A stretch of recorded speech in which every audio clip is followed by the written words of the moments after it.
Shut up and sit down.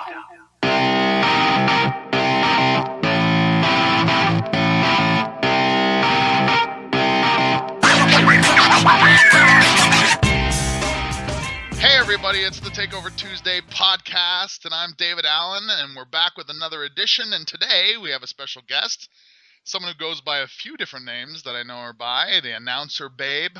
She writes emails, she's a dynamo, a female entrepreneur of many distinctions, Misty Mozejko. I hope I got that right.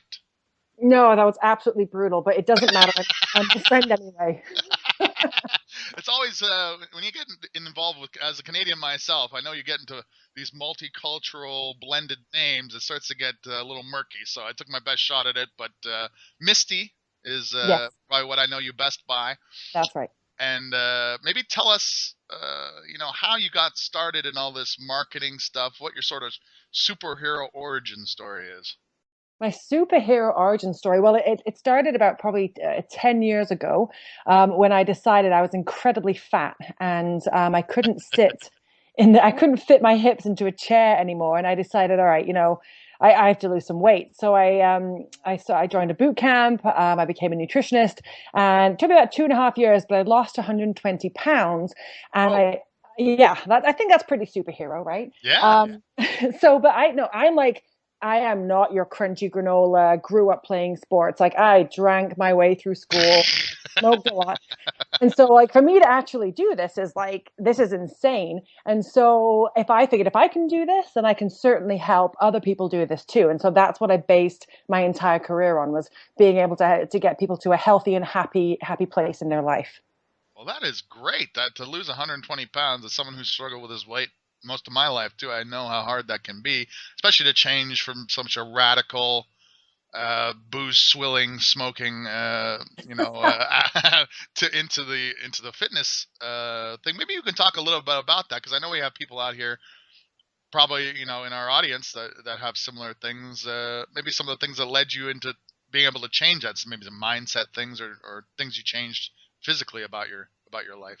I think I just got sick and tired of being miserable, and sick and tired of being self-conscious. I figured it was much more painful just to do the workouts and eat the right food than it was to look at myself in the mirror every day. So I think you kind of have to get to that breaking point. Like, you really have to hit the bottom of the barrel, and then there's only you can only go up from there. So you do have to make that decision. How much of a pain of an ass is it to be fat, or is it going to be more painful just to get and do the workout? So you've got to make that call, and that was a bit of a wake up call for me. I think was just realizing that it was just too much. It was just so much pain and aggravation and frustration that I could fix. So I fixed it. Awesome. That is great. It is that sort of rock bottom. You must hit rock bottom before you can get back up. Now, you parlayed becoming more health conscious and fit yourself into business aspects. So maybe that was the next step. Maybe talk more about that. You started a boot camp, or where'd you go from there? Yeah, I actually, I was in a boot camp at the time, and I hated it. My 305-pound body did not want to do any more work than getting itself off the couch. So for me to go to boot camp, it was awful. I hated it, but I'm stubborn, right? Like, you've probably seen in some of my emails, I'm really stubborn. So I just kept going, and eventually, the weight started coming off. And then I decided I was going to be a fitness instructor, but I was still like 50 pounds overweight when I decided this, but I was going to do it. I told all my friends I'm going to be a fitness instructor, and they were like, yeah, whatever. So like, I did it. And then I became a personal trainer, and then a nutritionist, and it just it kept going from there. I had a couple of businesses that I opened, and then I've just grown exponentially over the past, I would say, like 8 to 10 years. We've grown into this sort of big deal down in Whitby over there in Toronto. Okay, so you have gyms and stuff now? Yeah, we've got the boot camp. I have an online coaching company, and then I do obviously all the work with Ben Settle as well. Right. So that's where. So when it became into opening new businesses and marketing these businesses, did you sort of, like classic sort of story? I did this myself. Stumble through, the initial learning about marketing. How did you go about attempting to market those businesses, or were you familiar with some of this stuff already? like when I started, it's like 10 years ago, right? Like email wasn't really a thing. Like no one Right. like, email was just this mode of communication within your office space. It really Right. wasn't something that you chatted. But as you can tell, I have a lot to say. Like every day I have Yeah. I have a new epiphany every day that I feel I should share with the world. So I just started writing these epiphanies and these fitness motivational sort of stories every day. And I didn't actually know how to sell back then. So I just wrote the emails and just built that connection. Then I did some coaching with Paul Mort. And that's when I got into the sales aspect. And then from Paul, I just decided to go straight to the top. I just went to Ben. And then that was when I became an email player and learned even more and more from Ben and his teachings. Right. So how long ago did you start sort of this email assault? Oh, the assault, the actual like you will buy my shit Yeah. started about 2 years ago, I would say. Yeah. Okay. So you Yeah. had a bunch of like you've been doing this for years at that point. You had clientele and you've been training people and so forth, and then you started implementing these sort of email things. And for people out there, maybe don't know have any idea what we're talking about so far. You specialize, I guess, in a way, into email marketing. You become known for this. I don't know if it's exactly a specialty that you focus on, but it's one of the aspects that you become known for. So you mentioned Paul Mort. Some people may be familiar with, but of course Ben Settle. We've mentioned Ben many times on this show. We've had his girlfriend on the show as well, Jody. And so maybe how did you end up getting involved with Ben? Because now you write emails for Ben and some of his businesses and so forth. Yeah, it was weird. I didn't actually mean to do this whatsoever, but with every great business story, there's a great intro. So he had sent out a request for an announcer for his podcast, and it was just some voiceover work. And having never done voiceover work before in my life, I figured I was the perfect person for this. You're not So short on confidence. That part is clear. yeah. Well, I may have, said something along the lines of I have years of experience in voiceover work. I don't know. I probably stand short. That may have occurred, is what you're But saying. yeah, I just embroidered the truth. And so then I got into this sort of, these auditions, and I had to read these bits and pieces for Ben and for John, and then they just basically picked who they liked the best, and so I got that position, and then it all kind of snowballed from there really into what we're doing now. But my message is still the same, whether it's fitness or whether it's for the Ben Settle group. It's health and happiness and motivation and working hard for what you want to do. Right. Now, with your own, in regard to your own businesses and marketing your own businesses to get clientele long before you were doing email and so forth, what sort of stumbling blocks did you sort of go through when you're trying to get regular clientele to your sort of brick and mortar programs and so forth? I think, honestly, I think inconsistency was a large part. I mean, you could do anything you want. You can tackle any kind of marketing angle that feels good to you, and it will work. But if you're inconsistent with any of it, it's never going to work. And it's the same with fitness. It's the same with weight loss. Just consistency is key. But finding that one thing, that you need is key. And I didn't know what it was in the beginning. I was so confused by marketing and Right. oh my God, there's so many things you can do. And how can I just pick one? I'm an entrepreneur. I want to do them all. So That's that great. was my biggest, yeah, I jumped around in my marketing plan too much. And it really all figured itself out once I got a proper business coach. That was my, before then I was stumbling, and then I got a business coach, and it all kind of came clear. Okay, cool. And when was the first time you saw? I mean, you heard about Paul Mort first, or did you hear about Ben first, or what sort of, when it came to like email and stuff as a major tool in your business, where did you sort of first hear about that? I had a Canadian coach, and he owns a gym out in Alberta, and he was actually my first, on the phone. I would get on the phone with him every week, and we would just sort of like, chew up my business and then figure it all out. So he was the first one, and I don't even. I mean, I think he came to me through somebody else, as it all does. It's all word of mouth. Right. And then from Cable, which was his name there, then I went on to Paul. And then I went through Dan Meredith and John McIntyre, and then I've been with Ben ever since. So you learn a little bit from everyone as you go along. Absolutely. So now email is a big part of what you do every day. Every day. As is the Ben Settle thing. Now I first learned these kind of systems from Matt Fury myself, and then I became aware of Ben later on. What are some for people who maybe although if they're listening to this podcast, chances are they're at least somewhat familiar with email marketing, but maybe they don't know the sort of the full meal deal. You do the daily emails and stuff, and there's still people out there that have real doubts. I think about this model. So maybe delve into that a little bit about some of the real strong points about the system.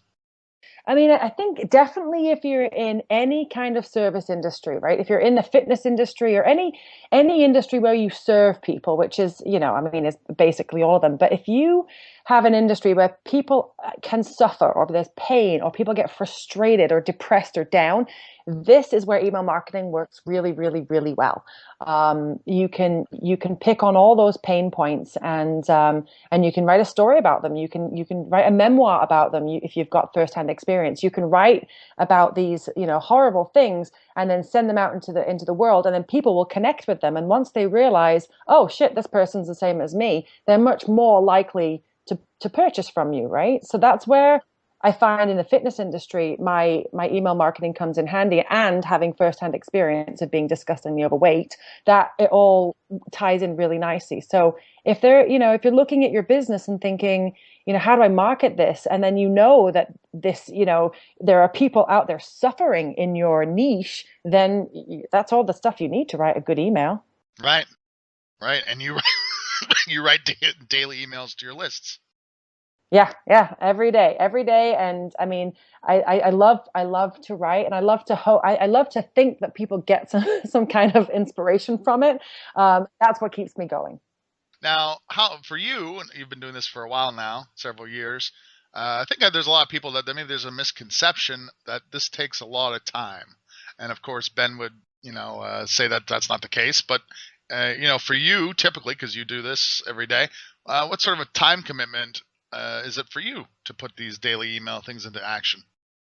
Well, I mean, if we're looking at minutes and seconds, I can write an email that with a sale link in it in about 20 minutes, right? So, and that's really, that's probably a little, I'm over exaggerating there, probably 12 minutes. Cause back a couple months ago, we did a challenge to see who could write the fastest email. And so the challenge was to get it below 20 minutes. So really people can write emails between 12 and say 16 minutes, right? Like that's where people come in. So it doesn't take that long to write an email once you know the format. You can, and you've been doing it a little bit, you can really get these things done very quickly. But I mean, I bulk all my emails. I write 7 emails at a time and then schedule them. And then I don't even have to think about them, Right. They're done. Well, that's great. Yeah, that was going to be my next question. If you're one of these people that tends to write every day, or if you do it in bulk and then you just answer that, you like to do it all at once and then have them scheduled. Yeah, I'm on vacation this week. Like this is a week off for me. But as I do a podcast. Aside from this, of course. Yeah. Aside from this particular, no, but I've pre-scheduled everything. All my marketing for my 2 businesses, or 3 businesses is all done. They're all pre-scheduled and they're all off and running. And I'm not gonna deal with that until next Monday when I have to go back into the office. Right. And for people out there that maybe are more advanced and have stumbled upon this show, we tend to have maybe newer people in most of our audience, but there are people out there who are perhaps curious about some of the tools you use to automate these things. Do you have any recommendations in that regard?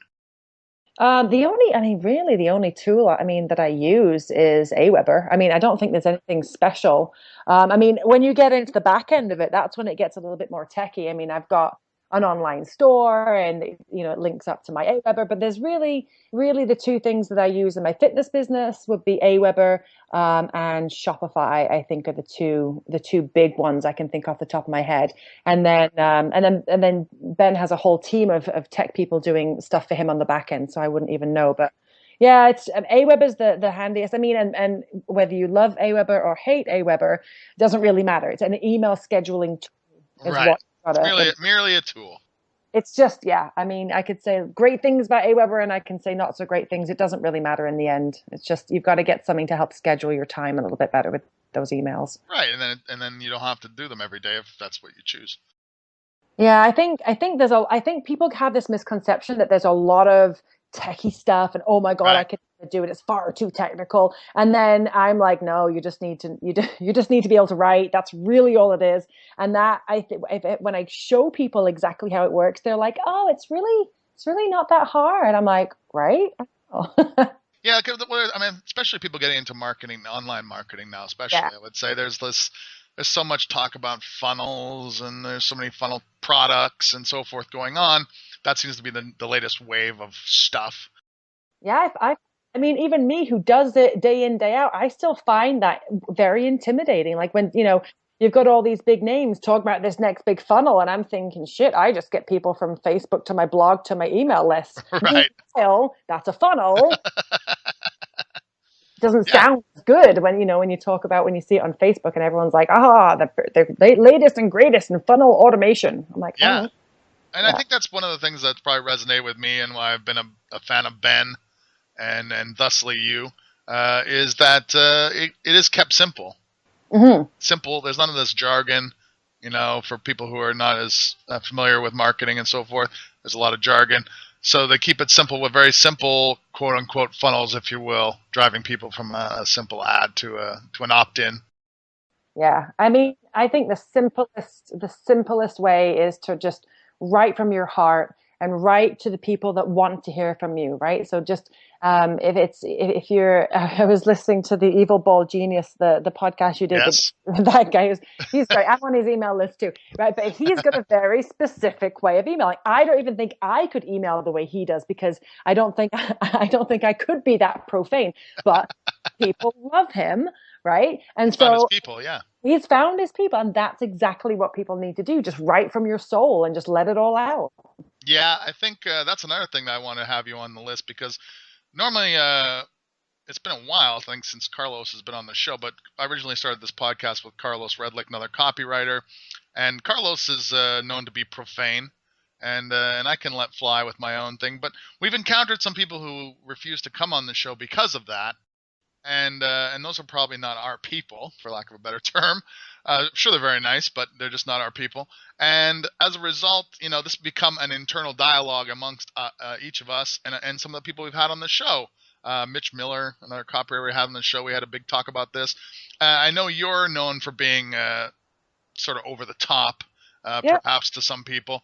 I really enjoy it myself, and I'm the kind of sick, twisted person I am. But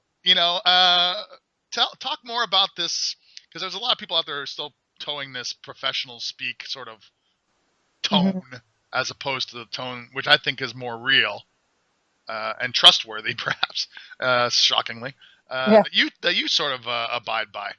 I think the problem with putting something out into the world that is not 100% authentic is that you'll only attract the buyers that like that personality that you created. So if I'm putting something fake out into the world, the only buyers and clients I'm going to end up working with are people, they're not going to be people that I would really, truly, honestly get along with.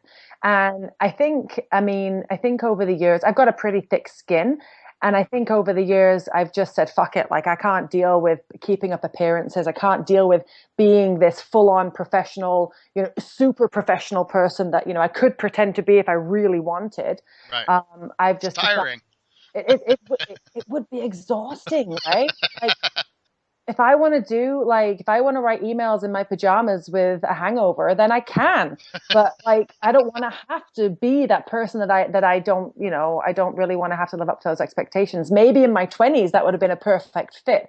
But as I knock on the door of 40, I think, fuck, fuck it. Love me or leave me. I don't care. Right. Take it or leave it. I think that's good, and that's the way to find the people that you really resonate with, your people. Yeah, you have to. And I mean, to be honest, it's funny because the list for Ben is a very American list, and the list for my boot camp is a very Canadian list. And you know, because you straddle both worlds, they're a very different. It's a very different audience between the Canadians and the Americans, and it's pretty interesting what you see over that. You know, Canadians don't care if you swear or if you bash God, right? But Americans are a little bit. A little bit feisty when it A little comes to that. touchier. Yeah, yeah, Oh, absolutely. gotta be careful with them. Well, especially I'm currently in New Orleans, which of course runs as part of sort of, I guess, the Bible Belt, I guess. Right. So you have a lot of people down here religious and so forth. Now, what are some of the other things you've noticed? Because I don't think we've ever talked about this in the show before. Because I'm not sure if we've had another Canadian on, if I can't recall. But maybe some of the other differences. Because there are other people in Canada, I'm sure, do listen to this show. We just haven't had too many other Canadians on. So maybe talk about some of those differences. Because, like you said, they don't care if you swear. In Canada, people are pretty forthright about that. What are some other differences you've noticed? I think it's a funny. I always feel like Americans, and I lived in America. I lived in New York, and I lived in Ohio for a good amount of time before moving to Canada. So I've been there too. But I feel that the Americans do actually want to see this prim and proper professional, candy and kind of personality. They want to see the shine. They don't want to see rough edges. They want people to be the shiny. Whereas Canadians are just drinking beer and smoking pot, and they're cool. Like Right, that's a total exaggeration, and that's right, very polarizing. But I do feel that there is definitely people look for different things in their marketing and in their marketers. So, but I mean, I come from England, so I'm kind of, I just do what I want to do. So it doesn't really affect me either way. right. And how do people in England respond to that kind of respond to your sort of more brash? Because Oh, there's sort of that perception that England people in England are sort of prim and proper and like having high tea and stuff like this. What are they? What's their thinking on these things? oh, fuck. Have you ever met Dan Meredith? I mean, that's the Brit. That is the Britain that I come from. Right, exactly. That's And Tom McCullough too. Oh yeah, exactly. Right. They've got that. I mean, I think if you're in the royal family, you still enjoy your high tea. But if you're the rest of England, you're more garish and more brash than I am on a day-to-day basis. So there's England's a very different culture. I think there's a very big misconception there. Definitely. I mean, anyone who's ever witnessed a soccer match or a football match, Oh, as they cost there, would know that perhaps. exactly. Yeah. What part of England do you come from? I come from a little tiny village called Triangle, and it's that's near Leeds and near Manchester, Ah, to name yes. some of the bigger cities. Yes, Yeah, I have some relatives out that way myself, and support United for right. those for listening. But yeah, so let's talk more about. So how long have you been in Canada for? Well, probably let's see now. I would say 12, 13, 14 years maybe. Okay, Yeah. so you moved to the States originally and then moved to Canada. Yeah, I was your quintessential British nanny when I was 18, and Nice. that didn't last long. And um, and then I moved to Ohio because who doesn't move to Ohio from New York?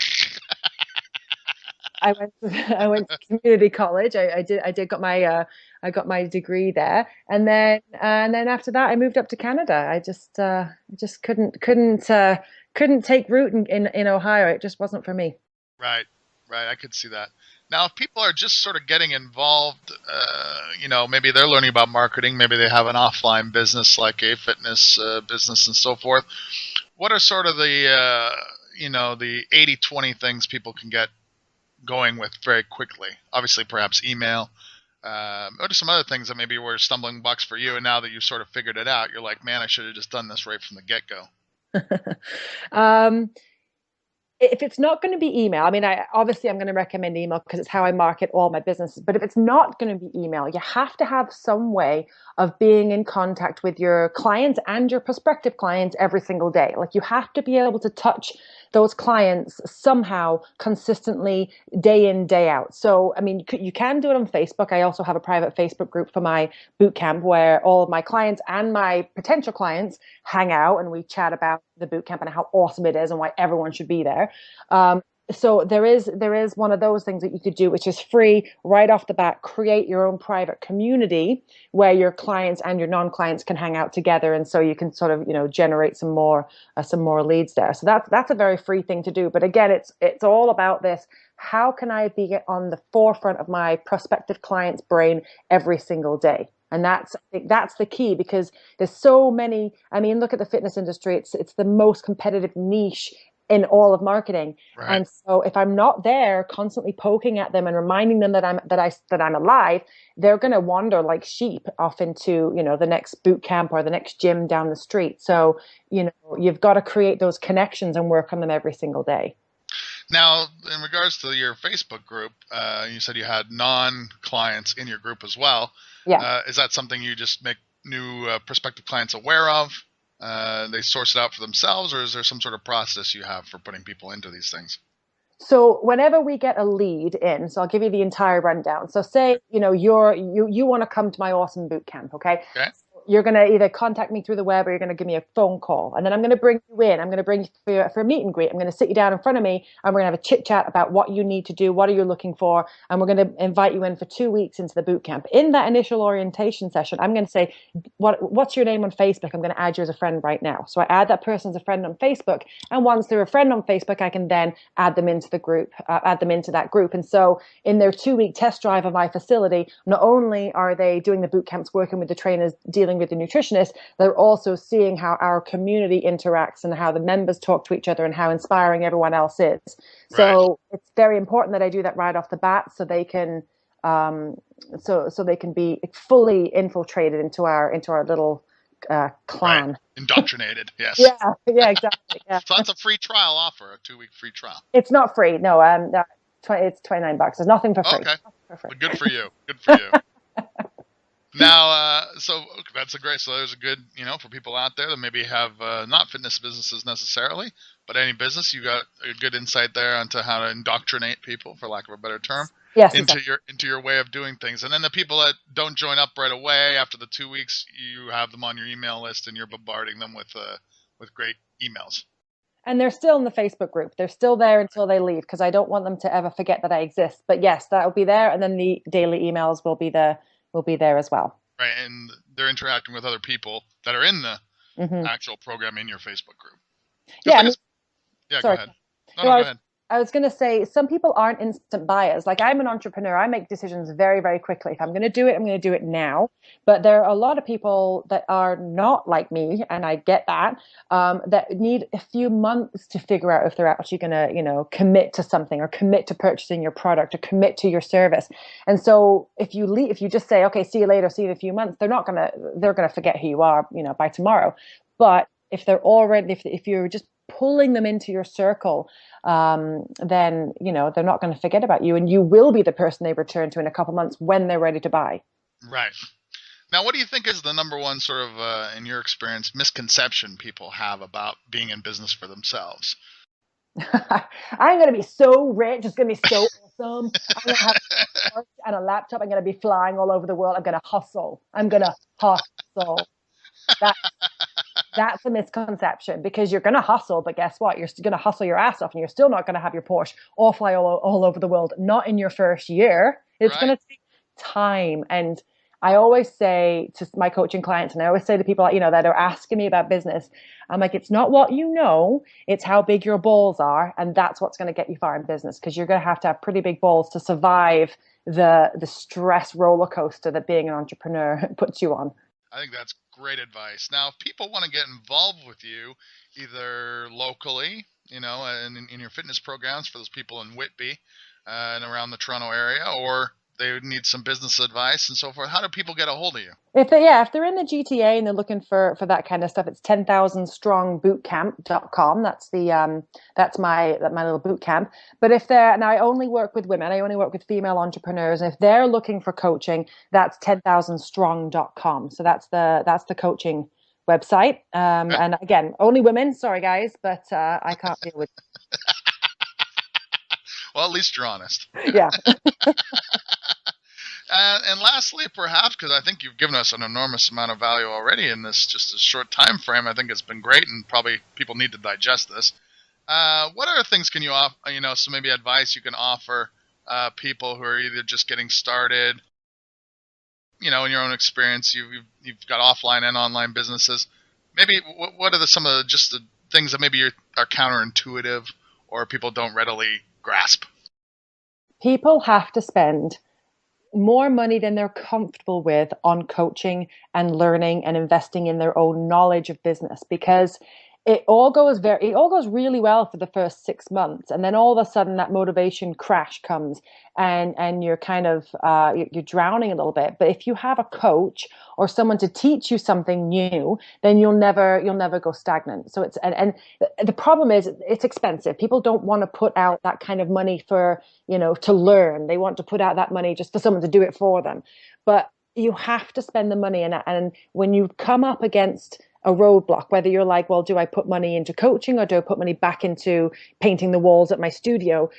Put the money into coaching, because that's going to make you the most money in the long term. So don't be afraid of spending money on your own longevity in business. Right.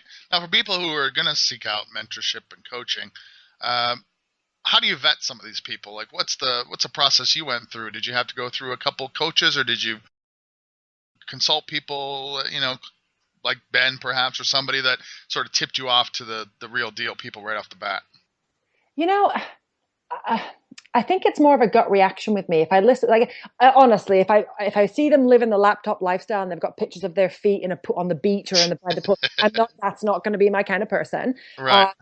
But I've worked with some amazing coaches, and I've worked with coaches that were good, and I've worked with coaches that weren't necessarily my style. But every single coach I've been with has taught me something that I needed to know. So I've had probably 5 or 6, but I've never really had someone I've been like, oh my God, that was terrible. Like, there's always been something to learn, but definitely you have to find someone that when you get on that orientation call with them, there is a connection. You have to be on the same wavelength, and you have to be like, yeah, I could hang out with this person at the bar. Right.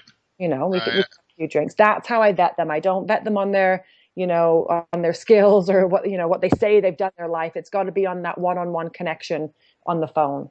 Yeah, I think first story I heard about this put into sort of a term was Tim Ferriss, and I think he called it the beer test. If he felt like he could sit down and have a beer with somebody, then it was probably somebody he was interested in working with. Yeah. I've worked. Shane was one. I shouldn't forget Shane. Shane was one of my mentors recently, actually, very, very recently, with all my new marketing. And our problem was that we'd get on the call, and then we just start talking about all sorts of great stuff. Our conversations would veer all over the place, and and then you come back to the coaching, and then you might have another diversion. And that's the kind of person that I want coaching me, because I want that connection with them. Right. You want a person. You want them to become a friend of yours and be in your life. Yeah, exactly. Well, that's excellent. I think you've given us a lot to think about today. You are a rapid fire entrepreneur. It's like having a machine gun give you which I love, because you come across exactly how you do in your emails, and that's always something I'm interested in learning about, is if this person is what they seem to be, and you are definitely that and more. I want to really thank you for coming on the show, Misty. It's been a real pleasure. Yeah, well, you know what? Thanks for having me. This was awesome. I really enjoyed it. And if I can ever do this again, you just let me know. I will absolutely let you know. You'll be the first to know, beyond me, of course.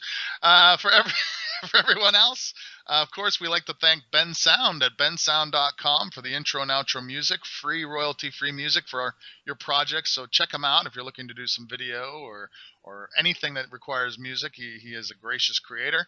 And we'll be back again next week. I have no idea who we have on the show, so don't quote me on that. And we'll be back again. Enjoy.